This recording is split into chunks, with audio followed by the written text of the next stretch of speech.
Assalamualaikum warahmatullahi wabarakatuh. Selamat pagi, Shalom, Om Swastiastu, Namo Buddhaya, salam kebajikan, salam sejahtera untuk kita semua. Sebelumnya perkenalkan, nama saya Rafael Kaisar Gultom. Saya adalah mahasiswa semester 6 jurusan Ilmu Hubungan Internasional, Fakultas Ilmu Sosial Ilmu Politik, Universitas Pembangunan Nasional Veteran Yogyakarta. Pada pagi hari ini, izinkan saya mempresentasikan hasil kerja saya yang berbentuk PPT atau PowerPoint Presentation yang berjudul Menyadari Lambatnya Perkembangan SDGs 2030 di Indonesia, atau judul bahasa Inggrisnya The Slow Progression of SDGs in 2030. Ini dimana ada sedikit kutipan yang sepertinya cocok untuk judul presentasi saya pada pagi hari ini, yaitu Global Framework that has problem in execution process inside of the country itself. Nah, untuk slide pertama kita masuk ke pengertian SDGs. Nah, jadi SDGs ini ya kepanjangannya adalah Sustainable Development Goals. Nah, SDGs ini atau Sustainable Development Goals itu adalah suatu rencana aksi global atau framework rangka kerja global sedunia yang disepakati oleh para pemimpin dunia atau world leaders termasuk Indonesia guna mengakhiri kemiskinan, mengurangi kesenjangan dan melindungi lingkungan atau protecting the environment. Nah, SDGs ini berisi 17 tujuan dan juga 169 target yang diharapkan dapat dicapai di tahun 2030. Indonesia salah satu negara yang sepakat pada program ini. Jadi singkatnya SDGs itu rencana kerja atau framework rencana kerja yang diusulkan oleh PBB, Perserikatan Bangsa-Bangsa, atau bisa dibilang bahasa Inggrisnya United Nations ya. Yang dimana pada saat itu sekitar tahun 2013 atau 2014an, yang dimana SDGs ini extension atau perpanjangan kerangka kerja global dari MDGs atau Millennium Development Goals. Yang dimana bedanya MDGs sama SDGs itu adalah MDGs itu tujuannya nggak sampai 17. Nah, sedangkan SDGs 17. Jadi dengan adanya SDGs itu dia lebih banyak tujuan yang dimana mencangkup banyak bidang sosial, budaya, kebunian, ekonomi, partnership global, dan lain sebagainya. Nah, SDGs ini pada saat itu diusulkan di Dewan Ekonomi dan Sosial atau ECOSOC, Economy and Social Council. Nah, habis itu dibahas lagi di dan United Nations Development Programme atau UNDP, seperti itu. Nah, selanjutnya kita masuk ke slide selanjutnya. Nah, di sini berikut adalah 17 program SDGs. Nah, SDGs ini mengusung tema mengubah dunia kita, Agenda 2030, pembangunan berkelanjutan, guna mengakhiri kemiskinan, mengurangi kesenjangan, dan melindungi lingkungan. SDGs berlaku bagi seluruh negara. Program SDGs sendiri merupakan program dari salah satu council PBB, yaitu UNDP atau United Nations Development Programme. Nah, di sini bisa dilihat ada 17 program kerja atau 17 tujuan dari SDGs, mulai dari no poverty, zero hunger, good health and well-being, quality education, gender equality, clean water and sanitation, dan selanjutnya yang nomor 17 itu atau puncaknya yaitu partnership for the goals. Nah, di sini tema SDGs ini mengubah dunia kita, Agenda 2030 untuk pembangunan berkelanjutan. Nah, terus habis itu SDGs berlaku bagi seluruh negara. Dalam arti seluruh negara itu adalah seluruh negara yang dia gabung di PBB atau di United Nations, seperti itu. Nah, di sini kita bisa lihat dari nomor 1, tujuan nomor 1 sampai nomor 17 itu nge-cover hampir semua bidang, dan itu memang salah satu tujuan kenapa kok framework dari SDGs ini dilanjutkan, perpanjangan tangan atau extension daripada MDGs, dikarenakan dibutuhkan adanya kerangka kerja global atau seluruh dunia yang ngecakup semua negara, yang dimana dia itu bisa nge-cover semua kategori atau bisa dibilang semua bidang seperti itu. Nah, selanjutnya kita masuk ke peran Indonesia dalam SDGs. Nah, peran Indonesia dalam SDGs ini adalah sebagai salah satu negara yang menerapkan dan ikut serta dalam implementasi SDGs sendiri di Asia Tenggara dengan grafik yang signifikan. Nah, selanjutnya pemerintah Indonesia juga melakukan solusi dan tindakan untuk membuat indikator SDGs dan tujuan SDGs di Indonesia dapat tercapai dan memiliki perkembangan yang baik. Indikator SDGs dan 17 tujuan tersebut diusahakan dapat tercapai oleh pemerintah Indonesia dengan kebijakan dan tindakan yang dilakukan oleh pemerintah Indonesia. Nah, di sini bisa dilihat ada foto Menteri Luar Negeri Indonesia kita, ya, Ibu Retno Marsudi di SDGs Summit 2023. Itu tempatnya di United Nations Headquarters di New York, Amerika Serikat. Nah, jadi peran Indonesia dalam SDGs ini di Asia Tenggara, Indonesia itu bisa dibilang termasuk 5 besar yang progres SDGs-nya tuh bagus. 5 besar di Asia Tenggara. Nah, selain itu juga pemerintah Indonesia nih sudah lumayan sinergi, khususnya di ranah pusat, ya, di ranah pusat di kementerian-kementerian itu dia sudah menerapkan dan juga mengejar SDGs dengan baik. Dalam arti apa? Dalam arti tercapainya SDGs itu diusahakan dengan bagaimana pembuatan kebijakan dan tindakan yang dilakukan itu pasti ada sangkut pautnya atau berkaitan dengan SDGs. Jadi ketika ada rancangan kebijakan atau bahkan kebijakan tersebut sudah disahkan dan juga sudah dijalankan, maka SDGs ini itu nanti bisa ikut naik begitu. Jadi ada sangkut pautnya sama SDGs. Makanya SDGs itu berjalan dan juga berprogres seperti itu. Selanjutnya, mengapa SDGs itu penting bagi suatu negara? Nah, SDGs ini penting bagi suatu negara karena secara eksplisit ini SDGs itu bertujuan memberantas kemiskinan dan kelaparan, no poverty and zero hunger, mengurangi ketimpangan dalam dan antar negara, memperbaiki manajemen air dan energi, dan mengambil langkah urgent atau langkah penting untuk mengatasi perubahan iklim. Selanjutnya, memantau bagaimana tiap provinsi di Indonesia memiliki perkembangan pembangunan yang berbeda di dalam negeri. Nah, jadi kenapa SDGs itu penting bagi suatu negara? Karena pastinya SDGs itu berkaitan dengan memberantas kemiskinan, kelaparan, mengurangi ketimpangan dari program-program kerja yang 17 tadi. Nah, 17 tadi itu pastinya saling berkaitan dengan permasalahan-permasalahan yang ada di dalam negara. Sehingga SDGs itu penting dikarenakan kenapa? Dikarenakan seharusnya kalau digandeng pada saat perumusan daripada suatu kebijakan atau pada saat eksekusi kebijakan tersebut itu bisa membantu banyak. Dan kalau di dalam Indonesia itu SDGs itu bisa memantau bagaimana tiap provinsi di Indonesia ini memiliki perkembangan pembangunan yang berbeda. Nah, di sini ada gambar, ada sedikit data yang dimana ini dari websitenya resmi BPS, Badan Pusat Statistik, di homepage-nya yang SDG. Nah, di sini ada gambar persentase penduduk yang hidup di bawah garis kemiskinan nasional menurut jenis kelamin dan kelompok umur. Nah, di sini ada indikator-indikatornya, ada statistik nasional. Nah, paling terakhir itu ada di 2023 Maret yang dimana ada di skala 9,2.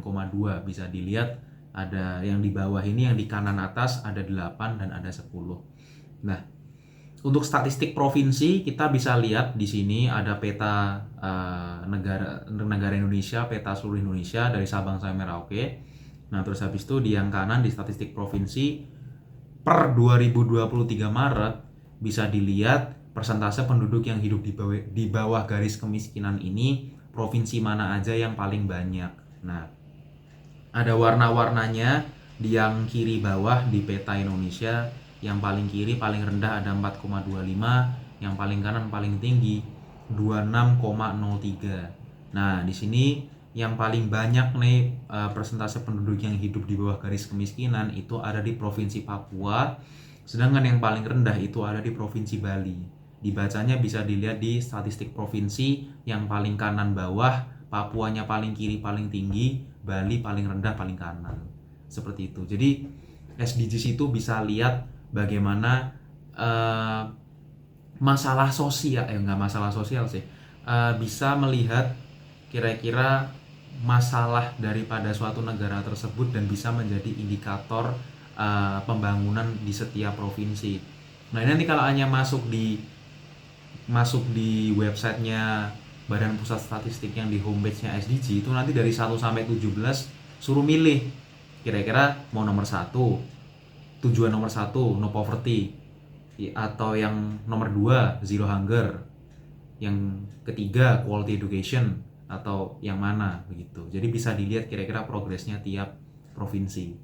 Nah, selanjutnya masuk ke tujuan SDG. Nah, tujuan SDG ini secara general atau secara umum itu 17 tujuan SDG itu tadi itu pastinya memiliki dampak yang baik bagi Indonesia yang merupakan negara berkembang dan pastinya bisa terbantu dengan aksi global dari PBB tersebut. Nah, dari tujuan tersebut, dari kemiskinan, kelaparan, pendidikan, dan kesehatan itu merupakan masalah yang masih harus ditangani pemerintah Indonesia. Indonesia juga harus mempunyai skala prioritas yang mana terlebih dahulu masalah atau tujuan yang akan dipilih sebagai agenda kerja utama.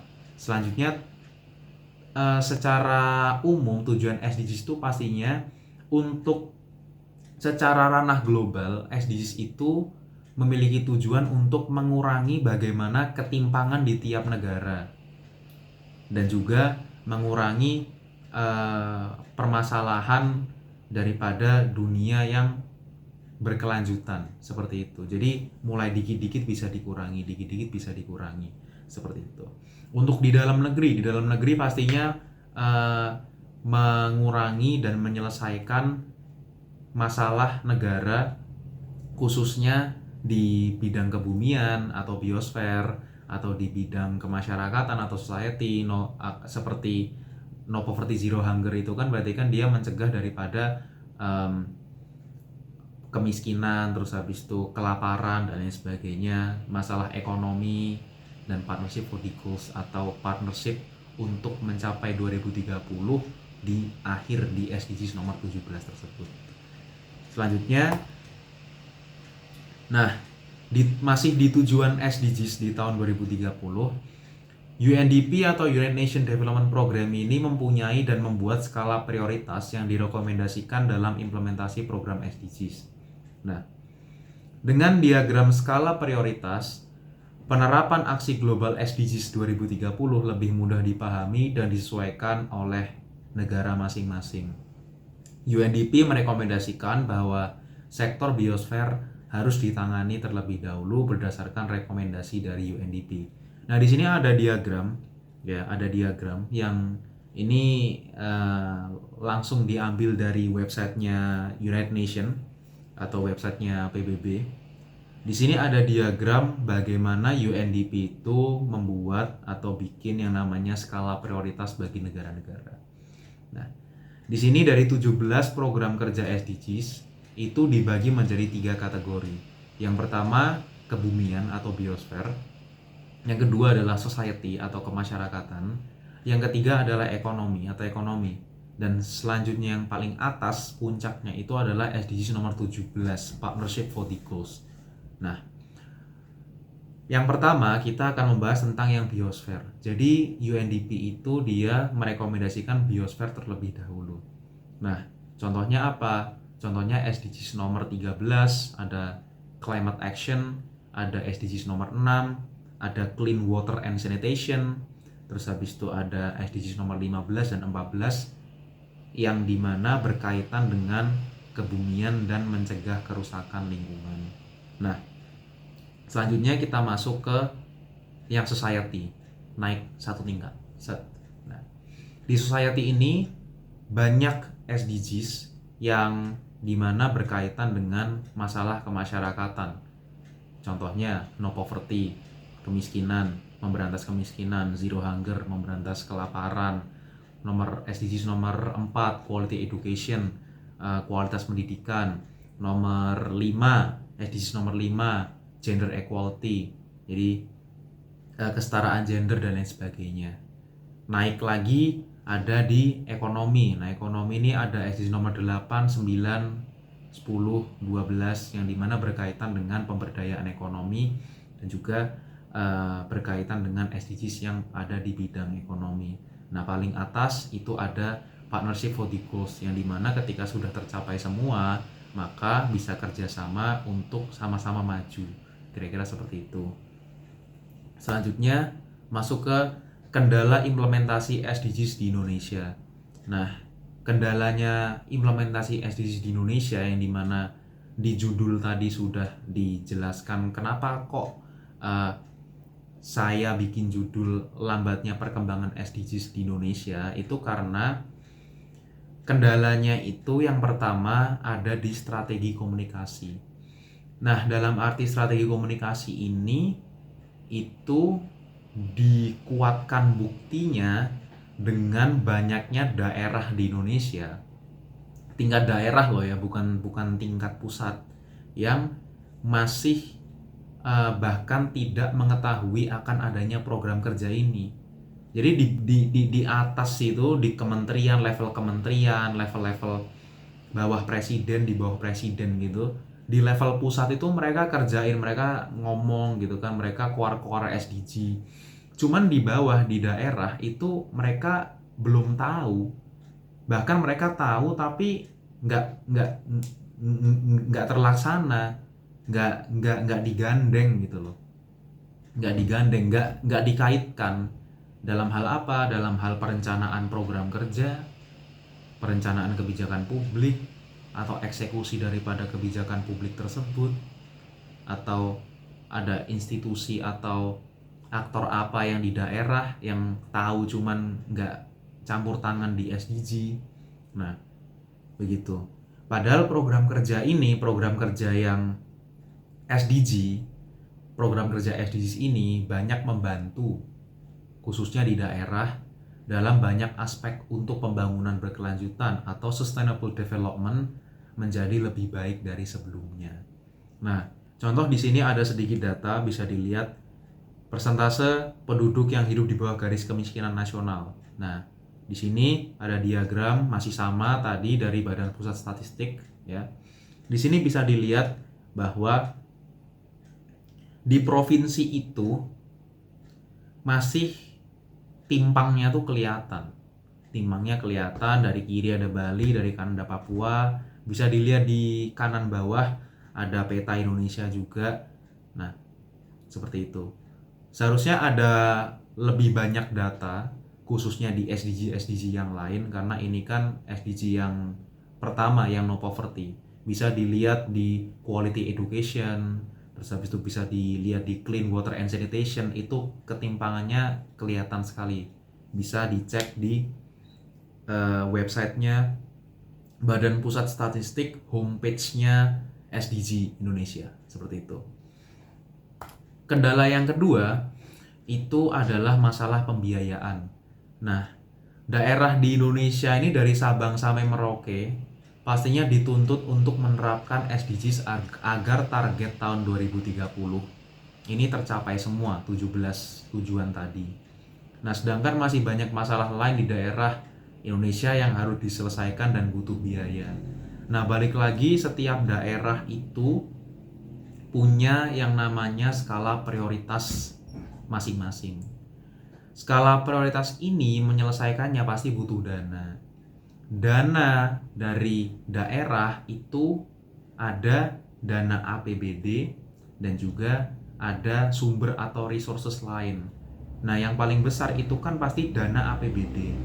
Nah, di sini ada sedikit data, yaitu persentase realisasi pendapatan APBD Provinsi se-Indonesia tahun 2023. Di sini ada persentasenya dari 43, 41 dari Provinsi Kalimantan Timur dan lain sebagainya, dan yang paling sedikit Papua.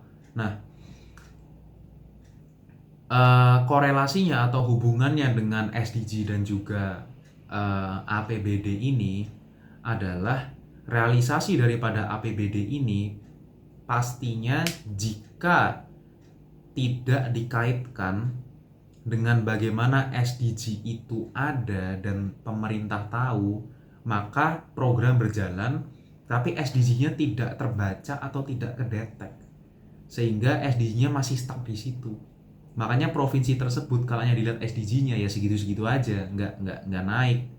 Nah, realisasi APBD juga pastinya punya skala prioritas masing-masing. Jadi kadang mungkin sudah ada program SDG-nya nih, nomor 1 no poverty.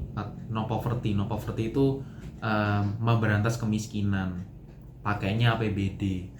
Nah, cuman APBD-nya udah jalan nih, udah ada realisasi, cuman SDG-nya nggak digandeng, ya sama aja, nggak bergerak, nggak naik itu progres, nggak naik itu persentasenya di provinsi tersebut begitu.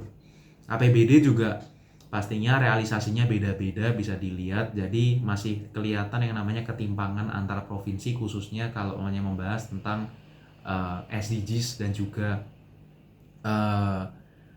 pembiayaan daerah seperti itu. Nah, selanjutnya ada masalah terakhir, yaitu menyiapkan daerah untuk melaksanakan SDGs pada masing-masing kabupaten atau kota.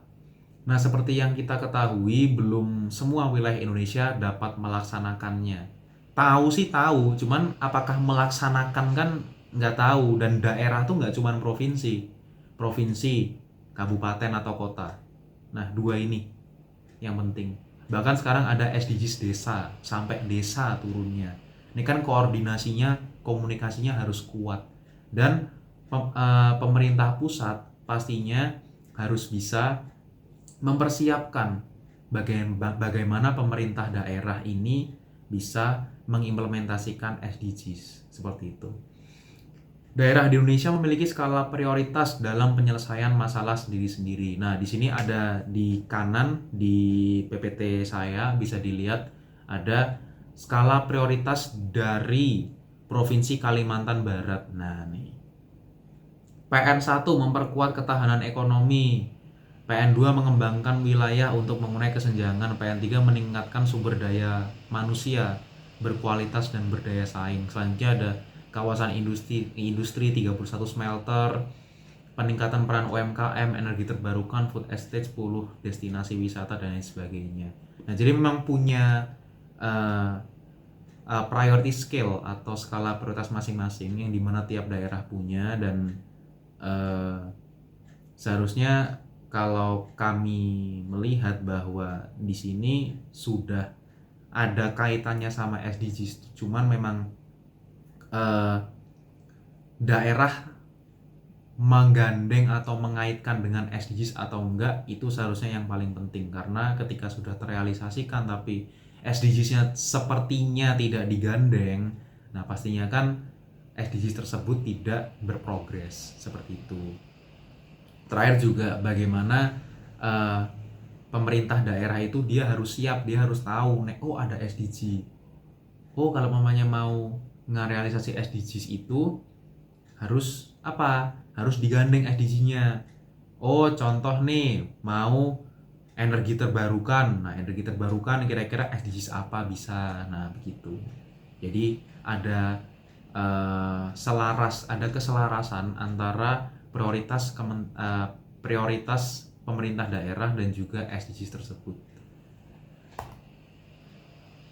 Selanjutnya kita masuk ke solusi lambatnya SDGs di Indonesia. Yang pertama ada penting bagi semua aktor untuk meningkatkan strategi komunikasi SDGs dan meningkatkan kampanye mereka. Nah, mulai di atas tahun 2020 itu SDGs marak, mulai dari nasional dulu. Nasional itu tingkat pusat, dari kementerian-kementerian turun ke daerah. Ke daerah itu siapa? Ke daerah tuh di provinsi, terus habis itu di kabupaten, terus habis itu turun ke kecamatan. Kecamatan bisa turun ke kelurahan atau desa. Nah, makanya ada namanya SDGs desa. Itu sampai turun ke bawah desa, karena emang kerjasamanya selain sama Badan Pusat Statistik sama Kemendes, sama Kementerian Desa. Nah, semua aktor ini termasuk aktor pendidikan. Kampus-kampus itu dicampur tangankan sama yang namanya implementasi SDGs. Kita bisa sebut ada SDGs Corner di Undip, Unpad. Terus juga di dalam lingkup kampus ada organisasi yang dia mempromosikan SDGs. Contoh apa? Paling gampang AIESEC UPN Veteran Yogyakarta, paling sering koar-koar masalah SDGs. Nah, begitu. Bikin SDGs summit kayak apa kayak yang itu. Nah, jadi penting bagi semua aktor untuk promote SDGs biar tahu. Nah, yang kedua ada kebutuhan untuk mengatur ulang target SDGs nasional dan regional untuk semua indikator.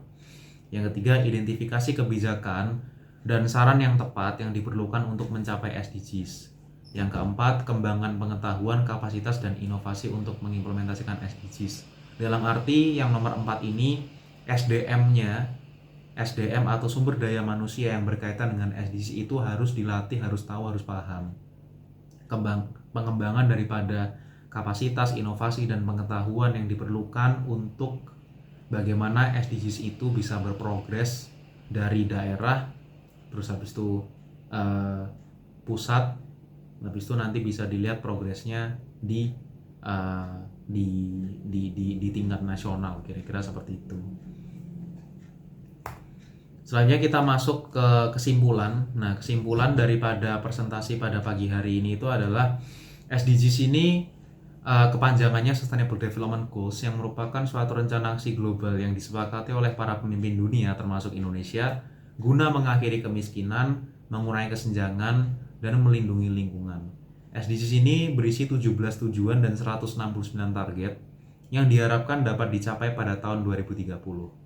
SDGs ini penting untuk suatu negara karena digunakan untuk melihat bagaimana kondisi pembangunan berkelanjutan suatu negara dari semua sektor yang ada. Nah, dalam penerapannya SDGs memiliki beberapa kendala di dalam Indonesia, antara lain kurangnya strategi komunikasi, pembiayaan, dan persiapan daerah untuk pelaksanaan capaian SDGs di tahun 2030. Kendala tersebut dapat diatasi dengan penting bagi semua aktor untuk meningkatkan strategi komunikasi dan meningkatkan kampanye mereka, meningkatkan campaign SDGs mereka. Selanjutnya ada kebutuhan atau ada needs untuk mengatur ulang target SDGs nasional dan regional untuk semua indikator. Selanjutnya, identifikasi kebijakan dan saran yang tepat yang diperlukan untuk mencapai SDGs dan pengembangan daripada pengetahuan, kapasitas, dan inovasi untuk pengimplementasian SDGs. Dan mungkin cukup sekian presentasi dari saya. Kurang lebihnya mohon maaf. Sekian, terima kasih.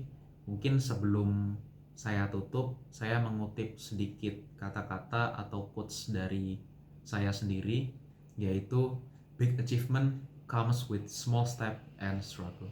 Sekian, terima kasih. Wassalamualaikum warahmatullahi wabarakatuh. Selamat pagi, salam sejahtera untuk kita semua. Terima kasih.